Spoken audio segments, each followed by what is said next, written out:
Trump's concerns that Bitcoin is another currency competing against the dollar are underlined by El Salvador President Nayib Bukele announcing over the weekend that he is developing a bill to recognize Bitcoin as legal tender.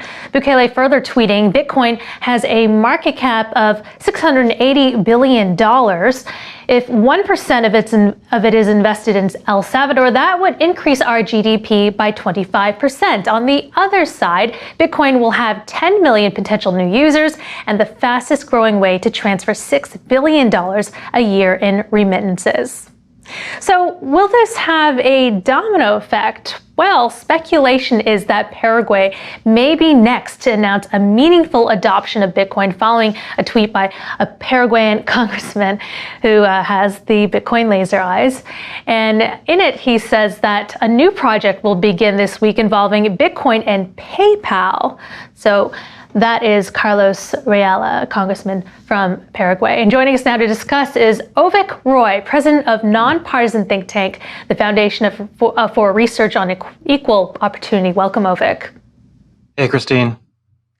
Good to have you. So you published an article in Forbes today about El Salvador making Bitcoin legal tender, which was retweeted by President Bukele himself. Specifically, he quoted you saying that, quote, if President Bukele's Bitcoin proposal becomes law, El Salvador could become one of the most significant monetary centers in the world. Perhaps you could explain what your thesis is there.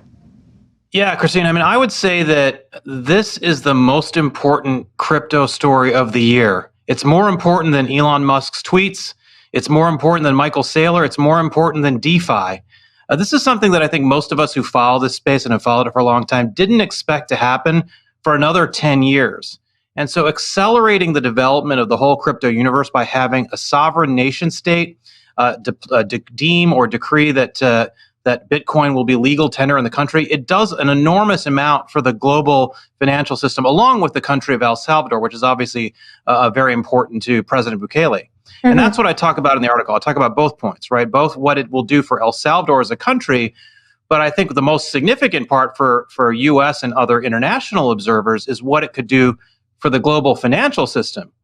And a big part of that is the fact that by creating or establishing Bitcoin as legal tender in El Salvador, other countries, other banks, other legal systems will have to regard Bitcoin as currency, as a form of cash, not merely as some sort of property or asset that can be taxed and regulated in different ways. And particularly in the U.S., that has been a big obstacle to the adoption of Bitcoin. So a lot of people are wondering that they want to spend Bitcoin as a currency, but again, if you buy coffee every day, you don't want to have to account for it, treat it as property, and do the taxes on every little transaction you do. So does that mean, as a U.S. citizen, you could go to El Salvador, spend your Bitcoin there, and it won't be considered taxable as a capital gain by the IRS?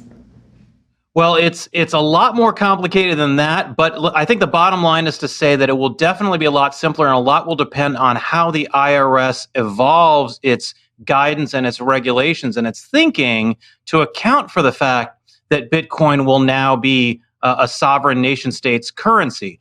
The other part of this that we talk about is, of course, what will happen with businesses. You know, obviously, one of the big stories that we've been following for the last 12 months has been institutional adoption of Bitcoin. Michael Saylor pioneering corporations putting it on their balance sheet, and there aren't as many corporations doing it as, even though it gets covered a lot in the crypto press. A lot of treasurers of corporations are hesitant. Why? Because the accounting rules that corporations both in the U.S. and elsewhere use basically penalize you for holding crypto assets on your balance sheet. So if, on the other hand, it's now legal tender in El Salvador, it is a foreign currency, a lot of those accounting rules become a lot simpler, and it makes it a lot easier for companies that are worried about inflation to host Bitcoin on their balance sheets, and that could drive a lot of institutional adoption. Now, I want to get your comment on this. What makes this different from what happened in Japan in 2017 when they declared Bitcoin as legal tender? Well, my understanding is that a lot of people have misunderstood what Japan has done. Japan has said that Bitcoin has legal standing. So if you want to settle your debts in Bitcoin, you can. But that's a step below actually calling it legal tender. So when you use the term legal tender, what that really means is it's usable for all debts. So basically, you owe the grocery store something, you owe the bank something, you have an interest payment to make. That business on the other side of the transaction is effectively required to accept that currency to do that transaction. So Japan isn't saying that, but El Salvador, if this law goes through, my understanding is that will be the case in El Salvador. So will the U.S. start having to consider Bitcoin legal or a foreign currency if this goes through passage in El Salvador? Well, that would be the normal. That would be the normal sequence of events. Obviously, anything is possible. It's possible. It's theoretically possible that the U.S. could say, "No, we've decided that we're going to penalize El Salvador for doing this." But that would be a highly unusual step. And this is really the most important thing of all about what El Salvador is doing, is to the degree that a lot of people out there fear that Bitcoin could be banned by the United States or other major economic powers. Once you've got a sovereign nation state establishing Bitcoin as the national currency, as legal tender in that country, for the U.S. then to go to El Salvador and say, we're just going to basically wipe you out of the international system. We're going to say, no, your currency is not acceptable to us. You're not going to do that unless unless you think that El Salvador is the equivalent of Iran, right? Unless you're trying to really lock them out of the economic system. And the U.S. doesn't really want to do that to El Salvador. So it would take a level of intervention in El Salvador's affairs that I don't think the U.S. wants to get involved in. And at the very least, the State Department is going to have to weigh on that, not merely the Treasury Department or the SEC or other economic parts of the administration. So I think that's going to be a lot tougher. And I think it does a lot to secure Bitcoin as having the potential of being the global reserve currency in the future. Along those lines, there has been some criticism out there that this wasn't completely thought through, that this could potentially complicate discussions with the IMF, between El Salvador and the IMF, and maybe this was more of a PR stunt than sound and well thought out economic planning. What are your thoughts on that? Well, it seems to me, talk to Jack Mallers, talk to President Bukele, ask them about how they came to this decision and how the thinking evolved here. But based on what they have said, this was not something that was just kind of pulled out of the sky. This is something they've been developing, working on for years. The Jack Mallers and a number of other people, as you know, have been working on developing Bitcoin circular economies in certain small parts of towns within El Salvador. There's been a lot of Bitcoin experimentation going on there. And Bukele clearly believes in the value of the remittance piece of this. That's the part that I think really got him very, very interested, is you have all these remittances. 2.2 million Salvadorans live in the United States, or people of Salvadoran ancestry. The population of El Salvador is 6.5 million. So you're talking about a huge number of people. 1/4 of El Salvador's GDP is remittances from abroad. So the ability of taking more of that money directly and putting it in the hands of Salvadoran citizens, rather than having it being taxed away by middlemen like Western Union, was of great value to the economy of El Salvador. So that was clearly the thing that made this a slam dunk in terms of being in the interests of El Salvador. And then you layer on top of that all the other possibilities of entrepreneurs moving to El Salvador. Justin, son of Tron, tweeting today that he's already established an office for Tron in El Salvador, and CZ of Binance hinting that he might do something similar.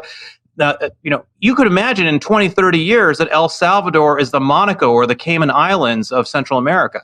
I'll also add to that, in his video announcement at Bitcoin 2021 in Miami, he mentioned this was also addressed towards what's been going on with central banks and the rise in inflation as well, and, addressing those concerns. But nevertheless, Bukele leads the New Ideas Party. His approval is high. He has majority control. But the Wall Street Journal, as you mentioned, your article cautions that he's ousted 5 Supreme Court judges and the top prosecutor in May. He's concentrating power, and that looks suspiciously like authoritarianism. Is that a valid concern?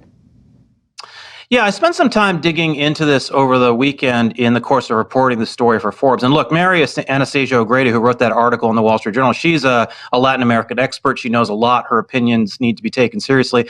Having said that, I think it's at least possible. My preliminary take is that there's a bit of FUD going on here with El Salvador. People have to remember that the El Salvadoran Constitution is different from the American Constitution. So in El Salvador, the members of the Supreme Court or the Constitutional Court, which is a part of the Supreme Court, are appointed by the legislature. The legislature happens to be controlled by the same party as the president, but the legislature appoints and removes members of the Supreme Court, and they have the right under the El Salvadoran Constitution to do that here. There's some procedural subtleties as to exactly what kinds of hearings they have to hold and things like that people are complaining that they didn't do in exactly the way they should have. But broadly speaking, they do have the power to hire and fire members of the Supreme Court. And you contrast that to the United States, where prominent Democrats are advocating for packing the U.S. Supreme Court. The Biden administration has created a commission to look into appointing a lot of Democrats to the Supreme Court because they're frustrated the Republicans have nominated the majority of the members of the Supreme Court. I mean, if you compare that to what El Salvador is doing, it seems at worst similar and possibly worse on the U.S. end. So I feel like we need to dig into that more before we can conclude that El Salvador is backsliding into authoritarianism. He's young, he's 39, he's new, and so perhaps it's wise to give him some time to see what he does through his actions. And just one last question before we wrap up, but what do you think about Trump's remarks that Bitcoin is a scam and that it's competing against the dollar, which should be the currency of the world? Well, if President Trump was really concerned about the U.S. dollar preserving its role as the world's reserve currency, he shouldn't have done everything that he did and a lot of people did during the Trump presidency to destabilize the value of the dollar. The monetary supply, as you know, the M2 money stock went up, as I write about in the article, by 32% over the last 15 months. Now, of course, the Federal Reserve is independent of the president, but the president's policies, his fiscal policies, policies that he signed into law that were driven by a lot of things that happened in COVID that unfortunately he had some responsibility for, are a big part of the reason we are where we are. So if he wants to complain about the role of the dollar in the global financial system, he has as much to do as many other people as to why we're in the place we are right now.